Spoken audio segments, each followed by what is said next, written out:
مجھے اور آپ کو آج کے دن آج اس لمحات میں اور ہماری زندگی سے حالات کے مطابق ہی وہ آیتیں اللہ تعالیٰ سناتے ہیں. جس طرح وقت، قسمت، تقدیر، رزق تمام چیزیں ہمارے لیے مقرر ہے. جس وقت پر جس آیتوں کو اور جن ہدایتوں کو نوازنا ہوتا ہے وہ بھی ہمارے تقدیر کا ہی ایک حصہ ہوتا ہے. تو ہم سب کے تقدیر کا کچھ نہ کچھ ان آیاتوں سے ضرور ریلیشن ہوتا ہے. ضرور اللہ تعالیٰ مجھے اور آپ کو اپنی طرف متوجہ کر کے ہمیں کچھ نہ کچھ روشنی دینا چاہتے ہیں. چلیے اللہ تعالیٰ نے آج ہمارے لیے کیا چیزیں ہڈن رکھی ہیں اور کیا ہمیں سنوانا چاہتے ہیں اس پر غور کرتے ہیں. تلاوت ہماری ہو چکی ہے. ترجمہ ہے آخر کار جب وہ کان بہرے کر دینے والی آواز بلند ہوگی.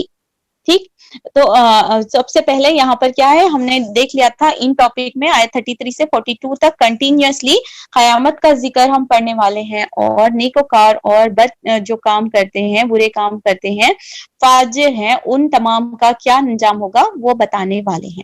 اور جیسے ہی بات شروع ہوتی ہے اللہ تعالیٰ نے پچھلی آیتوں میں انسان کو اپنی طرف، اپنی ذات کی طرف، اپنے وجود کی طرف متوجہ کیا، اسے حقیر ہونے کی حیثیت یاد دلائی اور اس کے وجود کے ساتھ اسے آسانیوں کا ذریعہ بنایا کہ ہم ماں کے پیٹ میں پھنسے ہوئے تھے ایک خراب مادے کی بنا پر، ایک بیکار اور بہہ جانے والے مادے سے اللہ تعالیٰ نے مجھے اور آپ کو پیدا کیا. پھر ہم ماں کے پیٹ میں قید تھے، پھر وہیں پر میری اور آپ کی تقدیر مقرر کی گئی اور اس کے بعد زمین پر ہم کیا کھائیں گے، کتنے دن رہیں گے اور واپسی کب ہوگی، تمام چیزوں کے فیصلے ہمارے لیے ہوئے. اور پھر اس کے بعد وقت مقرر ولادت جب ہوتا ہے تو پھر اللہ تعالیٰ ہمارے لیے اس قید سے نکلنے کا ایک اندیکھا انوکھا راستہ بناتے ہیں، جو راستہ کھل جاتا ہے اور پھر راستہ اس کام کے ہو جانے کے بعد، فراغت کے بعد اس راستے کو پھر جیسے کہ تیسا کر دیتے ہیں. جس طریقے سے موسیٰ علیہ السلام کے لیے اللہ تعالیٰ نے سمندر کو پھاڑ دیا تھا، ہمارے اور آپ کے لیے بھی ہر لمحہ یہ معجزہ میرے اور آپ کی زندگی میں پیش آتے رہتا ہے اگر ہم غور و فکر کریں.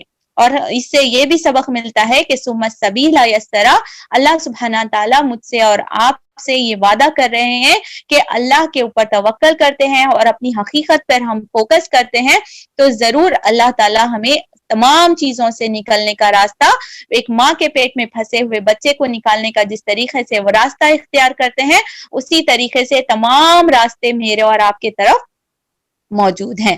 اللہ تعالیٰ اور ایک جگہ قرآن میں بتاتے ہیں کہ ہر مصیبت اور ہر تکلیف کے بعد انما العسر یسرا، تمام مصیبت، تمام پریشانیوں کے بعد ایک جو ہے نا، ایک جو آسانی میرا اور آپ کا انتظار کرتی رہتی ہے.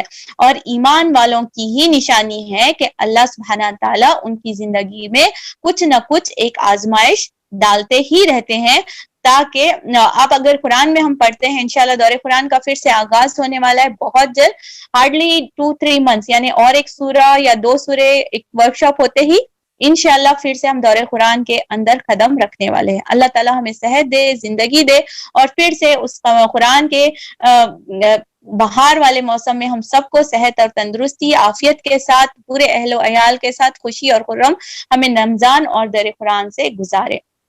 تو وہ آنے والا ہے، پھر سے دہرائی ہوگی. وہاں پر ہم کیا پڑھے تھے، وہاں پر ہم بار بار اپنے لیے کیا اللہ تعالیٰ قرآن میں ریمائنڈر کرتے ہیں. تو ایمان والے تو وہ ہوں گے جس پر اللہ سبحانہ تعالیٰ جب ایمان لے آتے ہیں انہیں یوں ہی جنت میں نہیں ڈالے گا. رائٹ، سورہ بقرہ میں ہم پڑھتے ہیں ان کا تمام چیزوں کا ٹیسٹ ہوگا، انہیں آزمایا جائے گا، بھوک سے، پیاس سے، زندگی سے، اور جو ہے نا تمام چیزوں سے آزماتا ہے. تو اگر ہم کس مصیبت سے گھر رہے ہیں، کسی وقت سے ہمیں الجھن ہو رہی ہے، کوئی پریشانی ہماری زندگی میں آ رہی ہے یا ہم گزر رہے ہیں، تو ہمیں پریشان اور نا امید نہیں ہونا ہے، کیونکہ یہ زندگی کے اللہ کے پلاننگ میں ہے، اللہ کی فطرت کا ہی ایک عمل ہے جس سے ہم گزر رہے ہیں. کوئی مصیبت، کوئی پریشانی ایسی نہیں ہے جو اللہ کی اجازت کے بغیر ہمیں آ لیتی ہے. تو تمام واقعات اور تمام چیزیں اللہ کے حکم سے ہی پیش آ رہی ہیں. اور کوئی پتا، اللہ تعالیٰ قرآن سورہ ہجر میں فرماتے کوئی ایسا پتا نہیں ہے جو نہیں گرتا، جو گرتا ہے اور اللہ کو اس کا علم نہ ہو. تو کیا اللہ میری اور آپ کی پریشانیاں نہیں دیکھ رہا ہوگا؟ اللہ میری اور آپ کی مصیبتیں، بیماریوں، الجھنوں سے نہیں دیکھ رہا ہوگا؟ اللہ ضرور دیکھ رہا ہے. اور ضرور اللہ مجھ پر اور آپ پر نگاہ رکھا ہوا ہے کہ دیکھیں کہ بندہ جب مصیبت میں آتا ہے، جب اس کے پر پریشانی آتی ہے تو یہ کس کی طرف رجوع ہوتا ہے اور اس کی ایمان کی کیا کیفیت ہوتی ہے. ڈیپینڈنگ اپون ہمارا طریقہ کار، ڈیپینڈنگ اپون اللہ کی طرف رجوع ہونا، پھر ہمارے فیصلے اور ہمارے درجے بلند ہونے کے فیصلے کیے جاتے ہیں. تو test is a part and parcel of moments life, اور بس ہمیں اپنا رویہ رکھنا ہے، کیونکہ ہر مصیبت اور ہر پریشانی کے بعد آسانی تو آنی ہی آنی ہے، اور اللہ بہتر جانتے ہیں کہ وہ ہمارے لیے کیا ہے، کیونکہ وہ پلانر کا سب سے بڑا دی موسٹ سپر پاور ہے اور موسٹ سپر پلانر ہے. تو ہمیں اس پر توکل کرنی چاہیے. اس آیت کو یاد رکھیے گا. اس سورے کے مکمل ہونے تک اگر ہم یہ بھی لیسن لیں تو پھر نا امید ہم نہیں ہوں گے اور دل شکستہ نہ ہوں گے. اور شیطان کے ایک ہتھ کنڈوں میں سے ہے کہ شیطان ہمیں مایوس کر دیتا ہے، نا امید کر دیتا ہے، کیونکہ جب ہم مایوس ہوتے ہیں اور نا امید ہو جاتے ہیں اور اداس ہوتے ہیں تو پھر ہمارا عبادت میں اور اللہ کی طرف محبت نہیں محسوس کرتے، جس کی وجہ سے پھر ہم اپنے اطراف کے لوگوں کے ساتھ بھی ہمارا بیہیویئر روکھا اور جو ہے نا فرسٹریشن اور غصے والا ہو جاتا ہے. تو ایک فیلنگ ڈال کے ہمارے اندر انسان کو نا امیدی سے، تمام لوگوں سے، خالق سے اور مخلوق سے وہ شیطان ہمیں دور کرنے کی کوشش کرتا ہے. تو بہت بڑی ہڈن اس میں ہمارے لیے وزڈم ہے کہ ہم نا امید نہ ہو اور ان آیاتوں کو اپنا اوڑھنا اور بچھونا بنا لے، اور ہر وقت اللہ کی طرف، تمام خیر اور شر اللہ کی طرف سے ہے، اور ہم تمام وَهُوَ عَلَى كُلِّ شَيْءٍ قدیر، اور اللہ تعالیٰ تمام چیزوں کا قادر ہے. جب سمندر پھاڑ سکتا ہے، جب ماں کے پیٹ سے صحیح سلامت اس بچے کو نکال سکتا ہے، ایک نطفے سے ایک بچے کی تخلیق کرتا ہے، ایک جھاڑ سے بڑا جو ہے نا، ایک بین سے ایک بڑا جھاڑ نکال سکتا ہے، ان پہاڑوں کو جو ہے نا بنا ہلے کے گاڑ سکتا ہے، بغیر جو ہے نا پلرز کے آسمان کو تھام سکتا ہے، کن فیکون سے تمام تخلیق اور ایک پھونک سے تمام دنیا کو مٹا سکتا ہے. یہ اتنا طاقتور میرا اور آپ کا خدا ہے. اسے ہمیں یاد رکھنا چاہیے. اس کے بعد میں اسی ماں کے پیٹ کے اندر ہی میری اور آپ کی تقدیریں مقرر کر دی گئی ہیں. کتنا کھانا ہے، کتنا رہنا ہے، کتنا سیکھنا ہے، کتنا پڑھنا ہے، کب جینا ہے، کہاں جانا ہے، کہاں مرنا ہے، اور تمام چیزیں میرے اور آپ کے مقدر میں لکھ دی گئی ہیں. اس کے بعد نئی جو نعمت کا ذکر کیا گیا ہے وہ موت ہے اور وہ خبر ہے. ہمیں موت کو، مومن کو موت اور خبر کو ایک گفٹ کی طرح لینا ہے. موت اور خبر کو اگر ہم گفٹ کی طرح سے لیں تو پھر ہماری ساری نا امیدیاں، ساری جو ہے نا مسائل کا اینڈ ہوتا ہے. کیونکہ دنیا جو ہے نا کافر کے لیے کیا ہے؟ جنت ہے. دنیا جنت للکافر والجب، اور مومن کے لیے کیا ہے؟ جیل ہے. ٹھیک، تو اسی طریقے سے تمام مصیبتوں کو ہمت سے چل کر چلنا ہے. میں نے اس کی آول کی مثال لی تھی. امبلائکل کارڈ کو جیسا بچے سے کنیکٹڈ ہوتا ہے تب تک بھی وہ بچہ زندہ رہتا ہے، وہ بچے کی جو ہے نا لائف کی سروائیول زیادہ رہتا ہے. اس سے سیم وے قرآن میرا اور آپ کی جو تھامنے کی رسی کرتا ہے وہ قرآن ہے، اور وَاسْتَعِينُوا بِالصَّبْرِ وَالصَّلَاةِ ہے. اس پر یہ ایک آیت اگر اس سورے سے یاد رکھنا چاہ رہے تو ضرور آئی وڈ ریکمینڈ کہ ثُمَّ السَّبِيلَ يَسَّرَ. In this crisis ہمیں سب کو یہ تمام چیزوں کو یاد رکھنا ہے. He is the one who is going to create the way out of every problems, everything we are facing through. Allah knows it very well. اور وہی ہمارے تمام چیزوں کو تھامنے والا ہے. اسی لیے اس پر زیادہ سے زیادہ ہم کو اسٹریس کرنا ہے. جب بھی ہم یہ تلاوت کریں اس پر ضرور رکیں، اللہ سے بات کریں. اللہ آپ نے قرآن میں یہ کہا ہے، میں اس پر دل سے ایمان لاتی ہوں. اللہ سبحانہ تعالیٰ آپ تمام مصیبتوں سے اور تمام چیزوں سے راستہ دکھانے والے ہیں.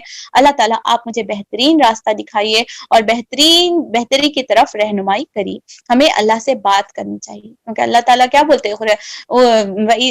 جب مجھے بندہ پکارتا ہے تو میں اسے سنتا ہوں اور اسے جواب دیتا ہوں. صحیح، تو مجھے اور آپ کو اللہ سے بات کرنی ہے، صرف ضرورتوں کے طور پہ نہیں، ہر وقت بھی، ہر کلام میں. قرآن کے پڑھنے کے حق میں کیسا ہے معلوم؟ بہترین کلام وہ ہے جب غم کی بات آتی تو ان اللہ پڑھیں گے، اللہ سے یعنی جہنم کا ڈسکشن آ رہا ہے تو میں اور آپ اسے کلام کے طور پہ پڑھیں گے کہ اللہ مجھے اس سے بچا لے، اللہ لا تجعلنا منہم، اللہ، یہ اس طریقے سے ہم الفاظ بولیں گے. جب جنت، اس کا مطلب ہے کنورزیشن کرنا چاہیے.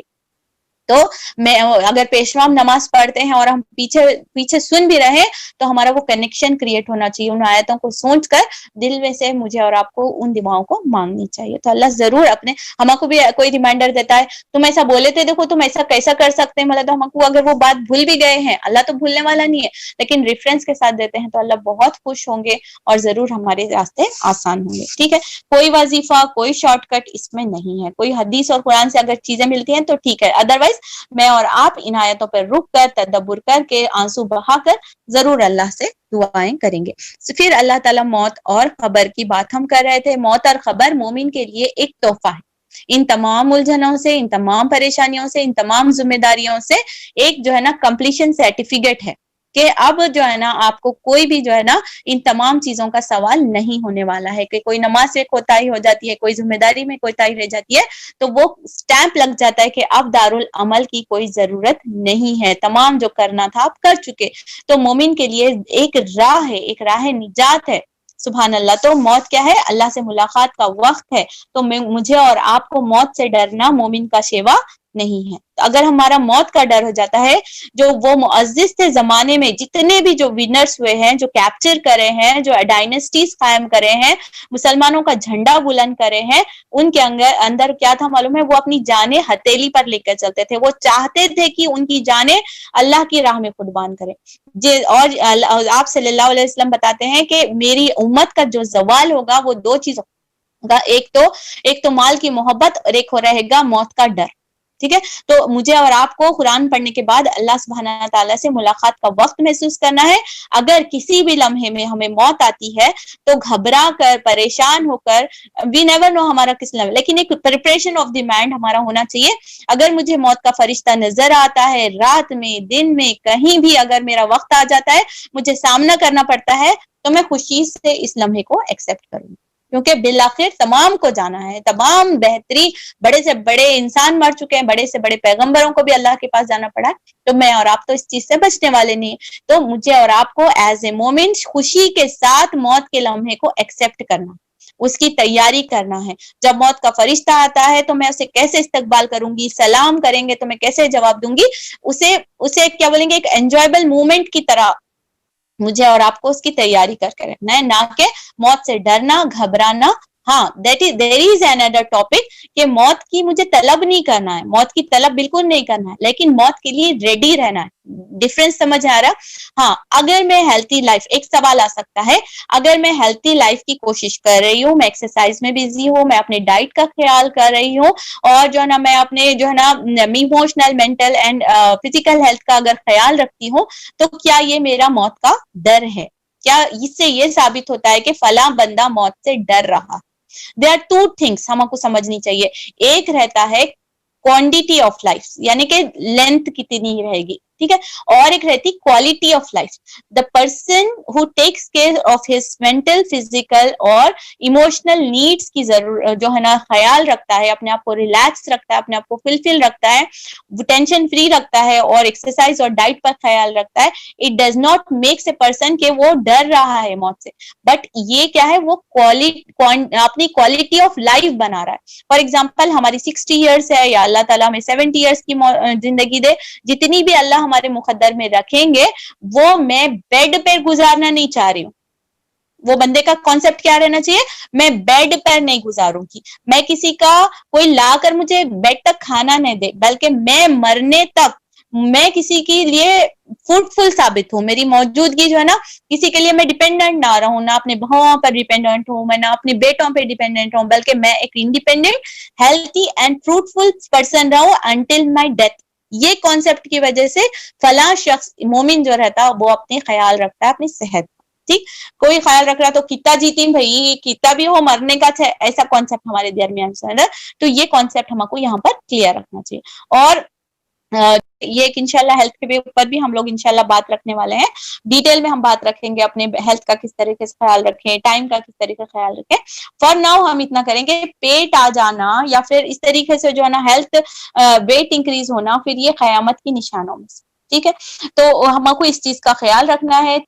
3 حصے مومن کے پیٹ کے 3 حصے رہتے ہیں، ایک ہوا رہے گی، ایک غذا رہے، ایک جو ہے نا پانی کے لیے رہے گا، اور غذا کے. یہ بہترین ڈائٹ پلان ہے. اس سے بہترین ڈائٹ پہ پوری نیوٹریشن سبھی ملتے ہیں، ایوریج میں بھی رہتا، پیٹ پہ جو ہے نا مشکل بھی نہیں ہوتی، اور کوئی بھی دوسرے ڈائٹس کریش ڈائٹس کے اوپر جانے کی ہم کو ضرورت بھی نہیں پڑتی، بس یہ سنت ہم کو فالو کرنی ٹھیک۔ تو موت کے تعلق سے تیاری بھی کرنا ہے اور ہیلتھی لائف گزارنے کی بھی تیاری ہے، اور جب تک لمحے ہیں ہم کھل کر جیئیں گے، اللہ کی رضا میں جیئیں گے، سب کے ساتھ بہترین رویہ بھی رکھیں گے ٹھیک۔ اور